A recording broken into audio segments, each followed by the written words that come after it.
ওং জননীং শারদাং দেবীং রামকৃষ্ণং জগদ্গুরুং পাদপদ্মে তয়সিত্বা প্রণমামি মুহুর্মুহুর। নমস্কার।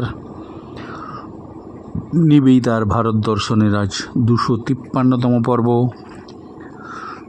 সকলের প্রতি শ্রদ্ধা, শুভেচ্ছা, কৃতজ্ঞতা জ্ঞাপনে পানারাম চ্যানেল সহ শ্রোতা এবং স্রষ্টা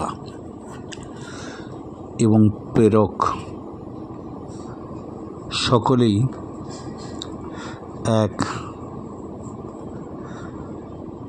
যুগ চিন্তায়, যুগ যোগে এক হয়ে ভারতীয় আধ্যাত্মিকতার সাথে নিবেদিতার সুসম্পর্কের বার্তা বহন করে চলেছি। আমরা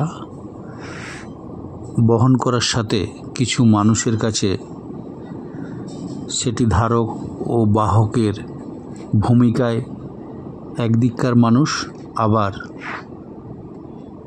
সেটিকে গ্রহণ করার এবং নিজেদের জীবনে প্রয়োগ করার আর একটা দিককার মানুষ, এবং যারা এর সন্ধান দিয়ে চলেছেন তারা একদিককার মানুষ। এই তিনে মিলে একে মিলে তিন। নিবেদিতার দৃষ্টিতে ভারতীয় নারী এবং গোপালের মার সান্নিধ্য, এটা নিয়ে অনেকদিন ধরে ভাবছিলাম, আলোচনা করব। ভারতীয় নারীর জীবন ও চরিত্রের প্রতি ভগিনী নিবেদিতার ছিল গভীর শ্রদ্ধার প্রীতি, এটা আমরা সকলেই জানি। ভারতবর্ষ সম্বন্ধে তার নানা অপপ্রচার, বাধা, এগুলো তার মাঝে মধ্যে এসেছে এবং সেগুলোকে তিনি ভ্রুক্ষেপ করেননি বা সেগুলোকে পাত্তাও দেননি। সেগুলো নিবেদিতা নিজের চোখে ভারতবর্ষকে দেখেছে, নিজের জ্ঞান, বুদ্ধি, বিচার দিয়ে ভারতবর্ষকে যাচাই করে ভারতবর্ষের নারীদের যথার্থ সম্মান তিনি দেখিয়েছেন এবং নির্ভুলভাবে আবিষ্কার করে বলেছেন, হাজার হাজার বছরের সরলতা এবং সহিষ্ণুতা ভারতীয় নারী চরিত্রে এক লক্ষ্য এবং এক ইঙ্গিত বহন করে।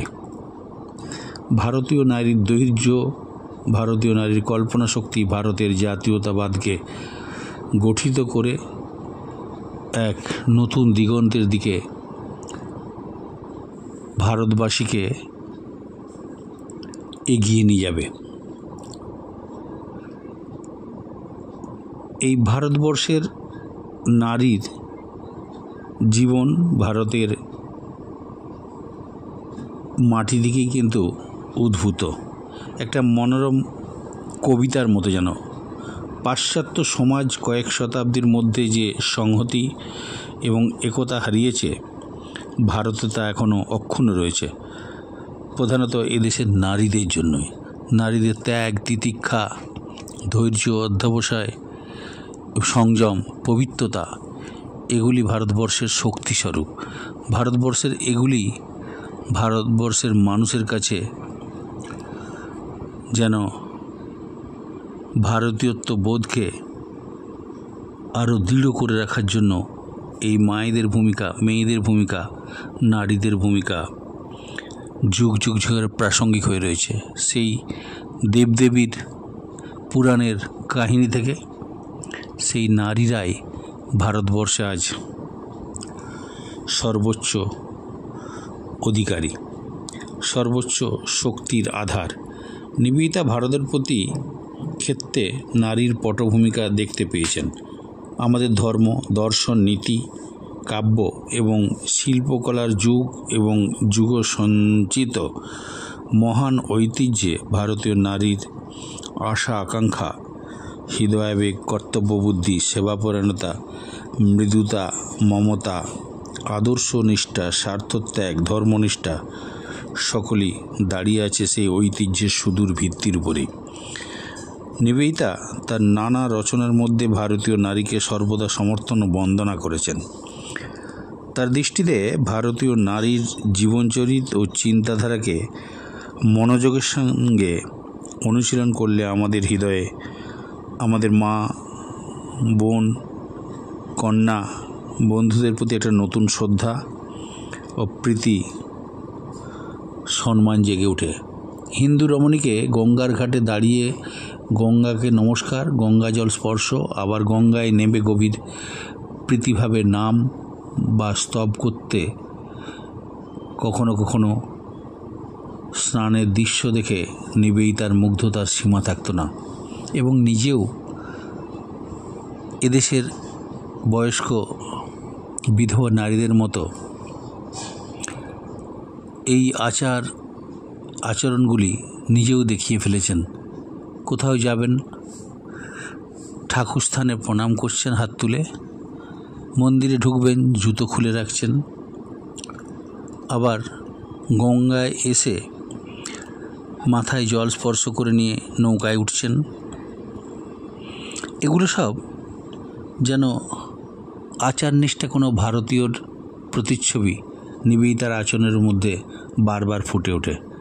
তিনি লিখছেন এক জায়গাতে, হিন্দুদের একটি চলিত কথা, সন্ধ্যা বন্দনা না করে আহার করা যেমন যায় না, স্নান না করে পুজো করা চলে না, যা হিন্দু নারীরা বিশেষভাবে সেটি পালন করে।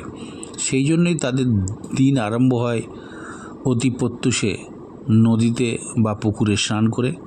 ভোরের অন্ধকারে তারা সঙ্গিনীকে সঙ্গে নিয়ে নদীর ঘাটে চলে যায় এবং স্নান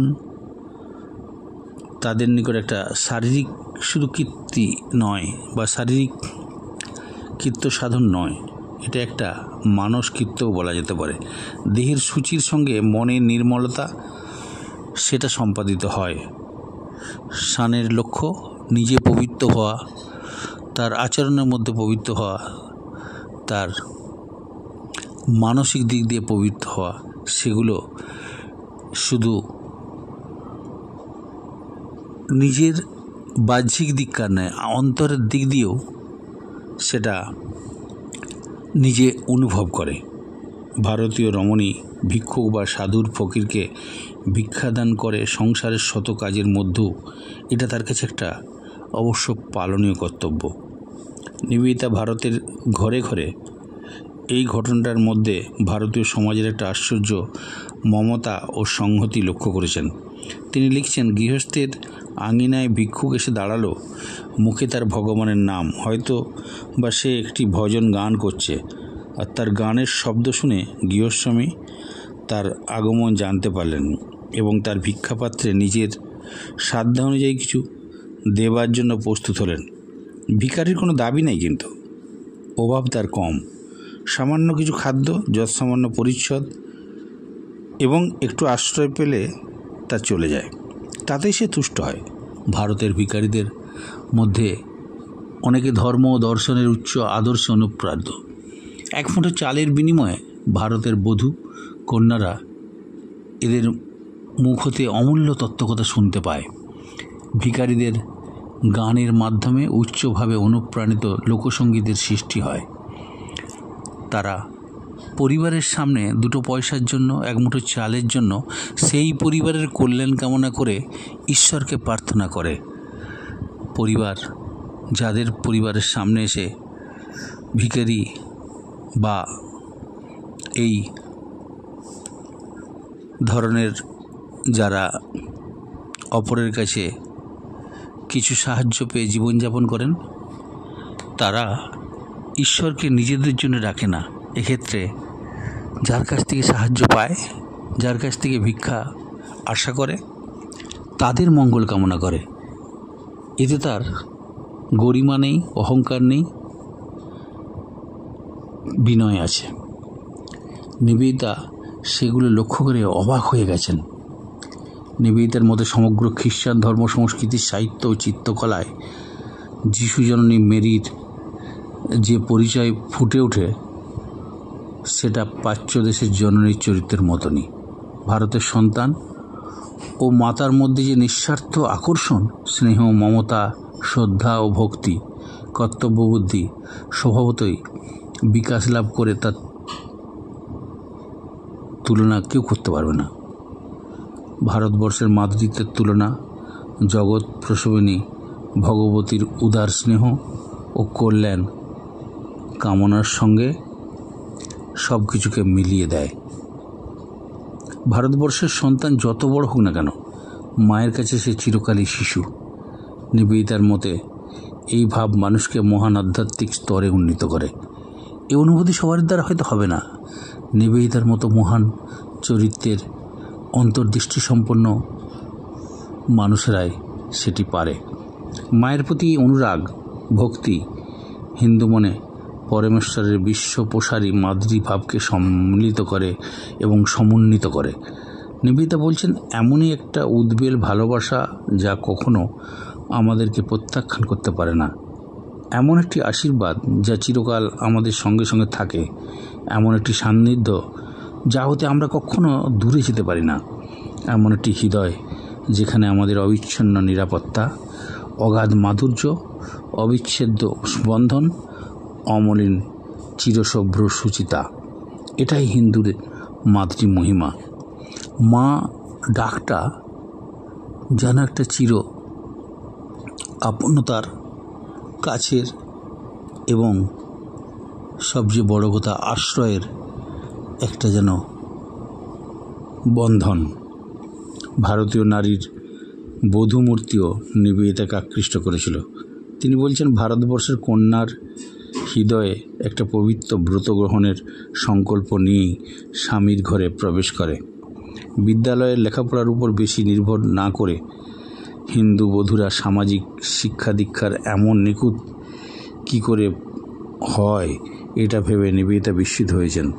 হিন্দু বধূর নম্রতা, সেবাপরায়ণতা, সহিষ্ণুতা, ধৈর্য, লজ্জাশীলতা তার চরিত্রের অনবদ্য ভূষণ। এগুলো অর্জন করতে শিক্ষার প্রয়োজন হয় না, স্কুলে যেতে হয় না, পড়াশোনা না করলেও চলে। কারণ তার মা, ঠাকুমা, দিদিমা যে আদর্শকে সামনে নিয়ে সংসার করতে করতে তারা বিদ্ধ হয়েছে, সংস্কারপন্থী হয়েছে, তাদের আদর্শগুলোই পরানুক্রমে, বংশ পরানুক্রমে বলতে পারি, বা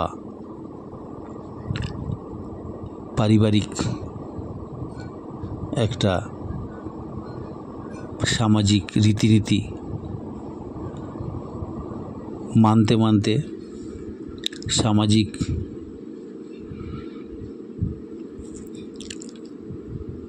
সংস্কারগুলোকে সামনে রেখে অটোমেটিক্যালি স্বভাবসিদ্ধভাবেই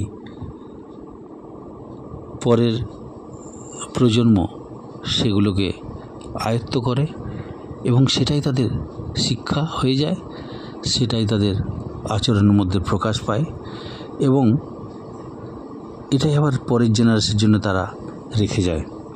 এটাই ভারতবর্ষ। ভারতীয় নারীর এই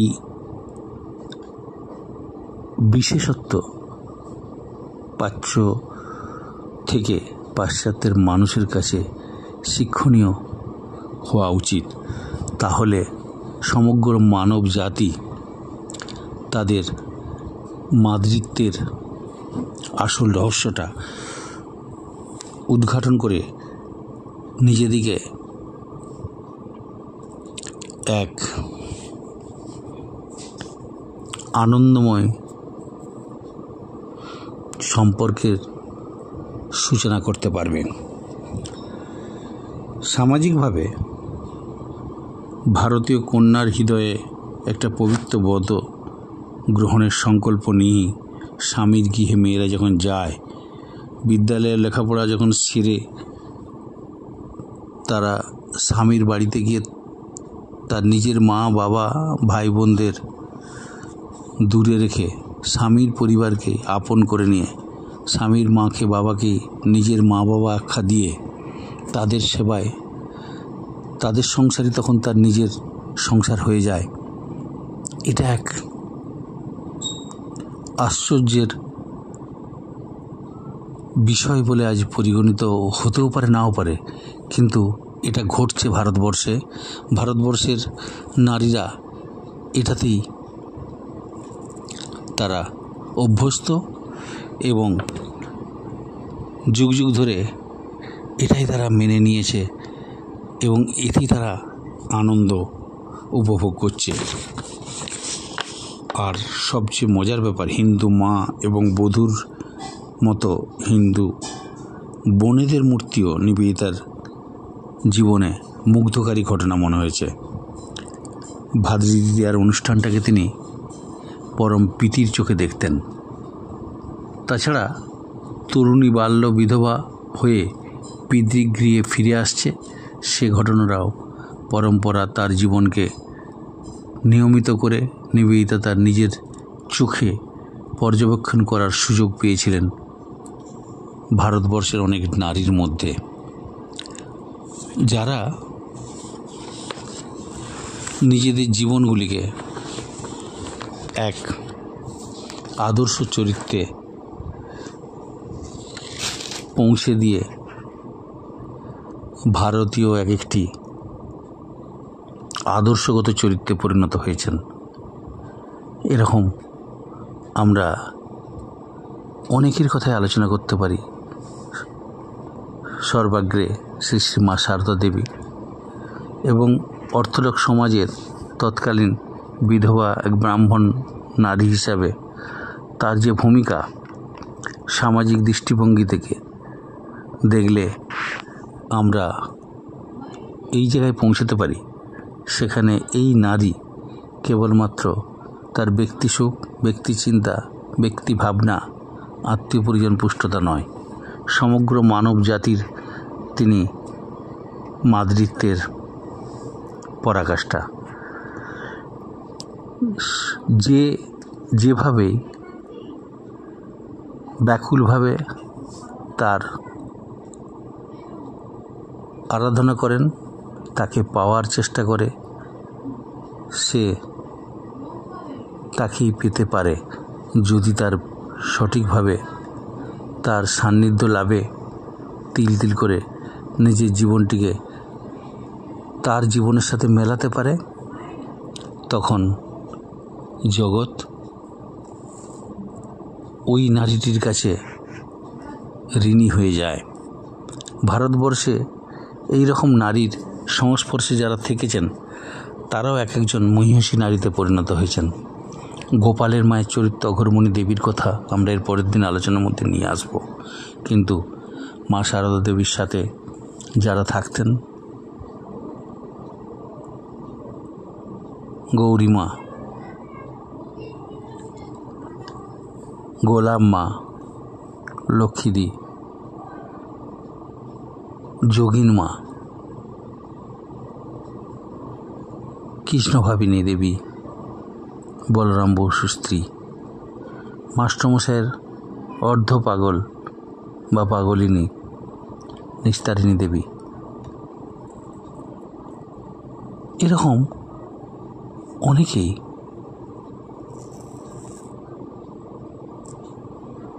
মায়ের সংস্পর্শে থেকে নিজেদের জীবনগুলিকে শুধু ধন্য করেননি, তার পরিবার, সমাজ তা থেকে অনেক কিছু পেয়ে থাকে। মায়ের জীবনে যারাই তার সংস্পর্শে এসেছেন, সংস্কারপন্থী হোক বা সামাজিক বাধা বিধি নিয়মের বেড়াজাল সঙ্গে করে নিয়ে এসে তারা অবশেষে সেই বন্ধন মুক্ত হয়ে গিয়ে নিজেরাও স্বাধীনচেতা হয়েছেন, অপরকেও সেই স্বাধীনতার দৃষ্টিতে দেখে ভারতীয় নারীর আসল স্বরূপটি প্রকাশ করেছেন।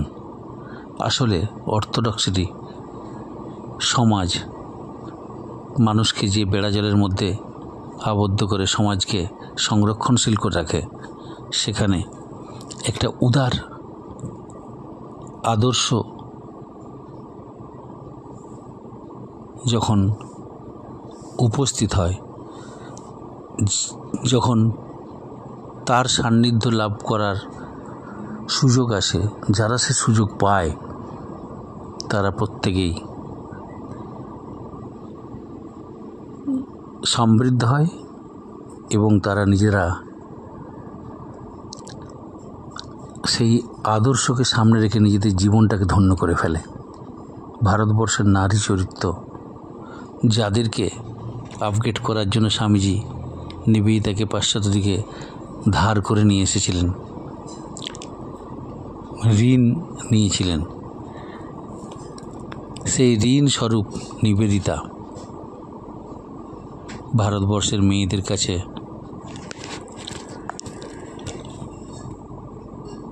শুধু তাদেরকে শিক্ষা দিতে গিয়ে নিজে অনুভব করেছেন যে শেখাবো কি, আগে শিখবো তাদের কাছে, মায়ের কাছে, মায়ের সঙ্গীদের কাছে। একদম ডরমেটারিতে বেশ কয়েকদিন থেকে তাদের আচার আচরণের মধ্যে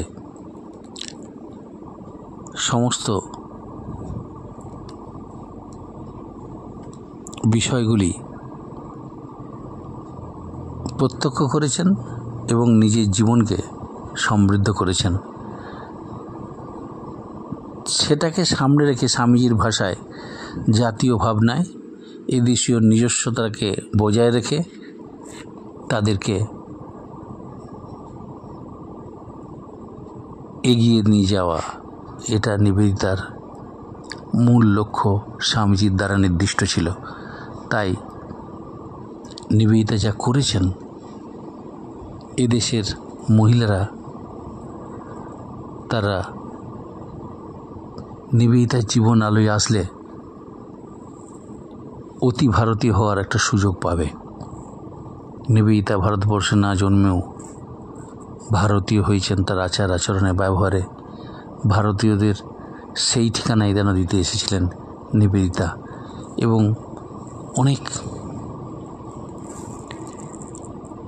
কষ্টের ফলে, অনেক বিশ্বাস সহ নিজের উপলব্ধির দ্বারা ভারতীয়দের সান্নিধ্য লাভে তিল তিল করে নিবেদিতা যেভাবে নিজেকে এক অতি ভারতীয় চরিত্রে পৌঁছাতে পেরেছিলেন, সেটা তার শিক্ষা, স্বামীজির মতো মানুষের সংস্পর্শ পাওয়া এবং যে পরিবারে জন্মগ্রহণ করেছেন সে মা বাবার আশীর্বাদ, যুগ যুগের সাধনা, ভারতবর্ষের আসার আগে